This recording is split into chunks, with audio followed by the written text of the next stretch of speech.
What's up, everybody? This is the Act Man here, and today I can barely contain my excitement.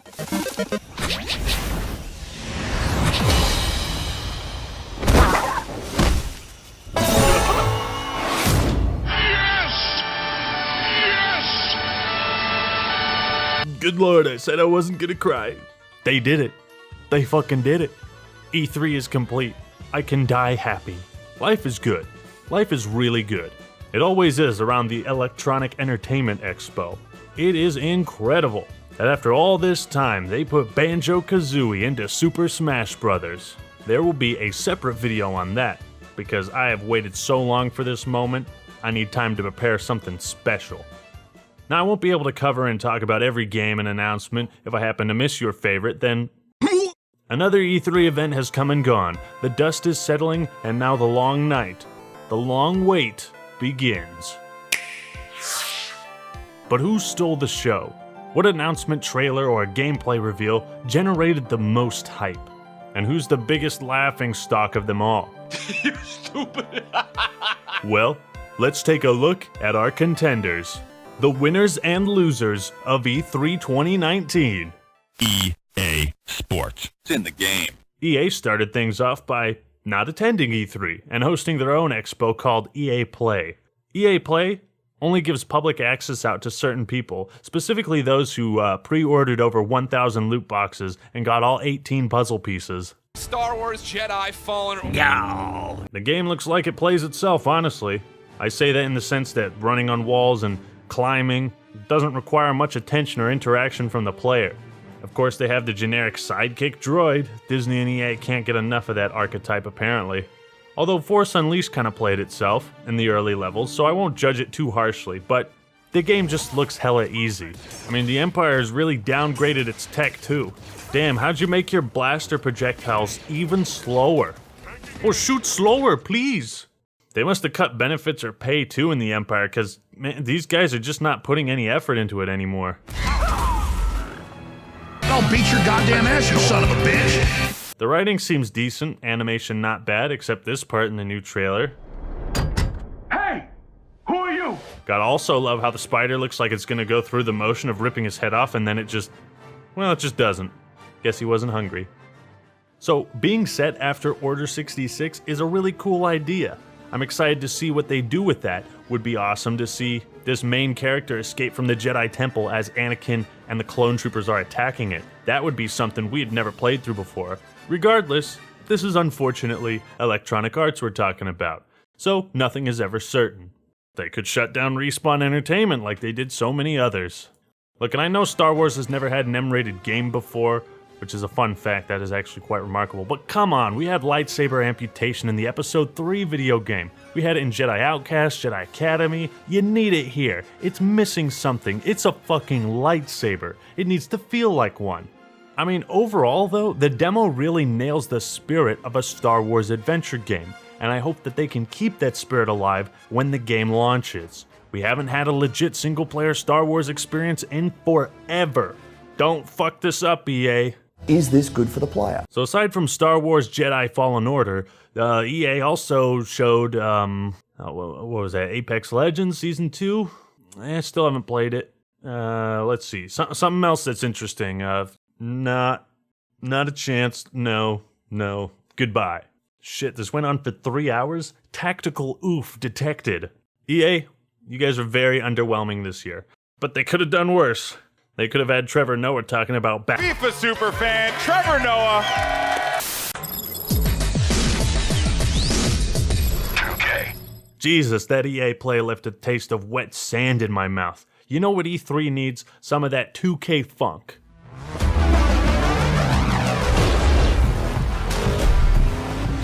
That's what I'm talking about. A real Borderlands 3.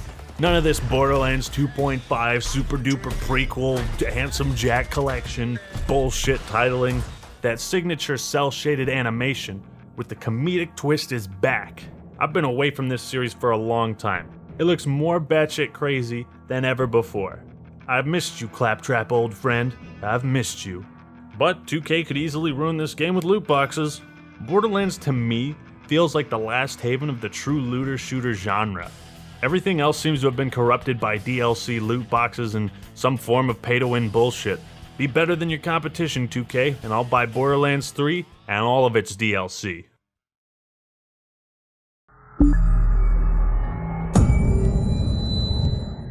So Bethesda, you're coming off the release of one of the worst video games of all time.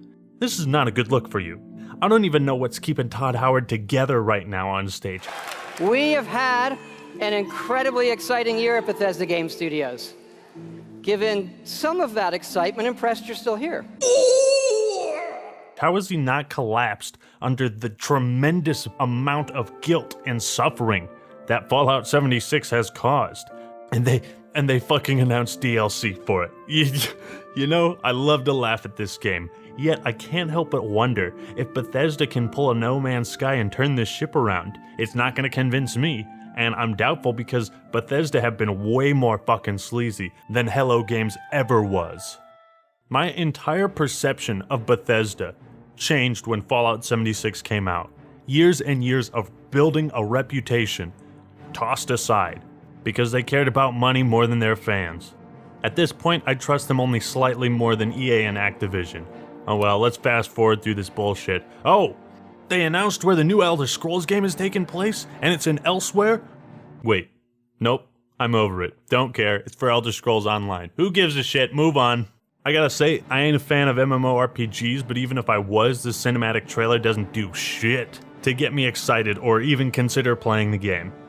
And, no news about the game people are actually excited to hear about. The only thing we have is it's confirmed it will launch on the next generation of consoles. Whoop-de-doo? Doom Eternal. Oh, fucking thank God you guys got Doom. Eternal looks orgasmic. It looks like one of those sequels that is exactly what you want it to be. It gives you the exact same thing you loved, but more of it, and better than before. The new movement mechanics look incredible. I am slightly worried about its effect on Doom's formula, but I can't wait to see all the new murder animations and murder weapons. Shut up and take my money. Bethesda more or less would have been a laughingstock were it not for Doom Eternal. I don't know what you guys are doing over there, but you're losing your touch. You are losing it.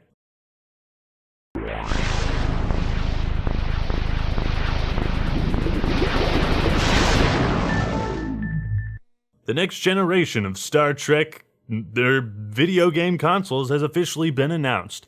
I've said it before and I'll say it again. Phil Spencer knows how to make Xbox great again.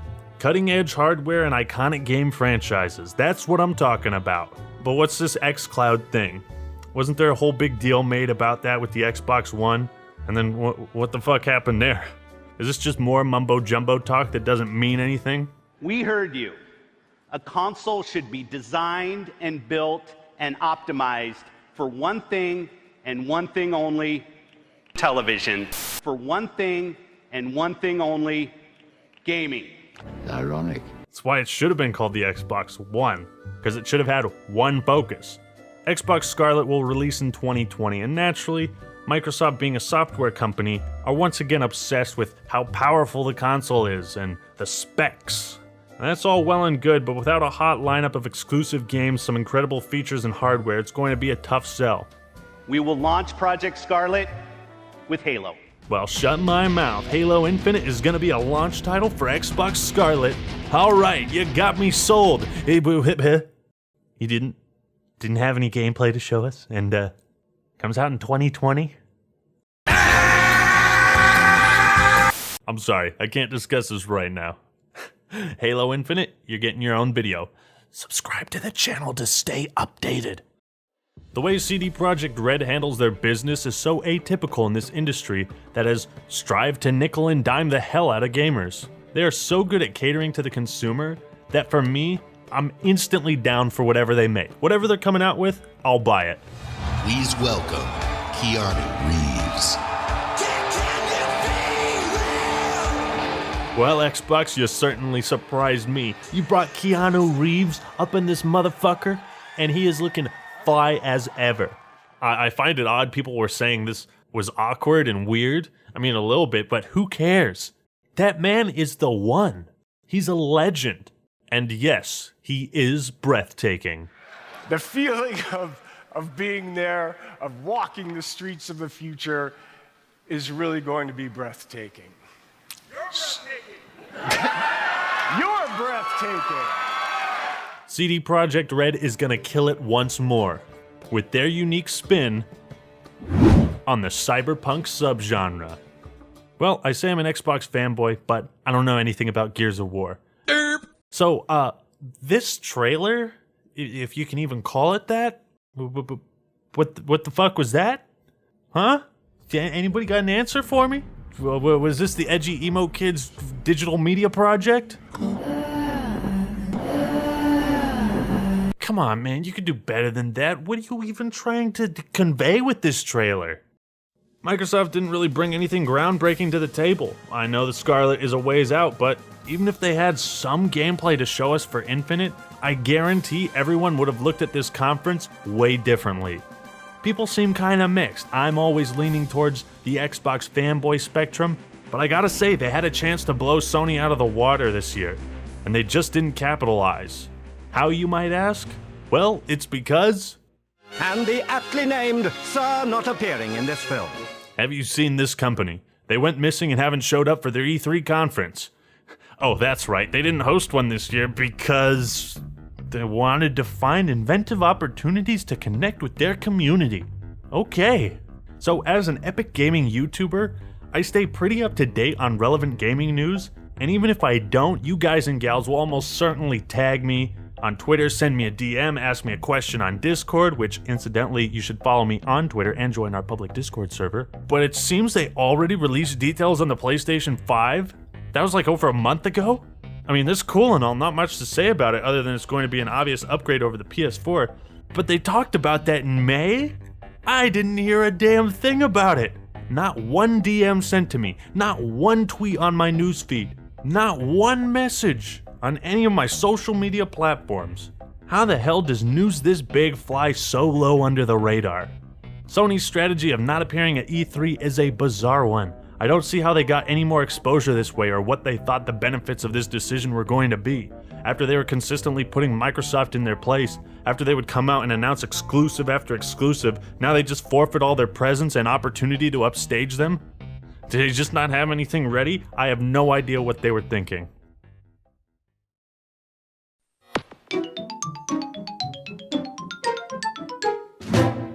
Banjo-Kazooie is in Smash. Nintendo wins. Well, Banjo-Kazooie was just one of 2 DLC characters announced in this Nintendo Direct. The other one, of course, is an anime sword fighter. Watch, they're gonna give him a down B counter. Look, as big as Dragon Quest might be in Japan, no matter how deserving the hero is of a spot on the roster, come on, how many anime sword fighters does this game need before you're satisfied, Sakurai? On the real, I'm not really mad. I've got way more from Smash Ultimate than I ever would have dreamed of, so I will always be happy.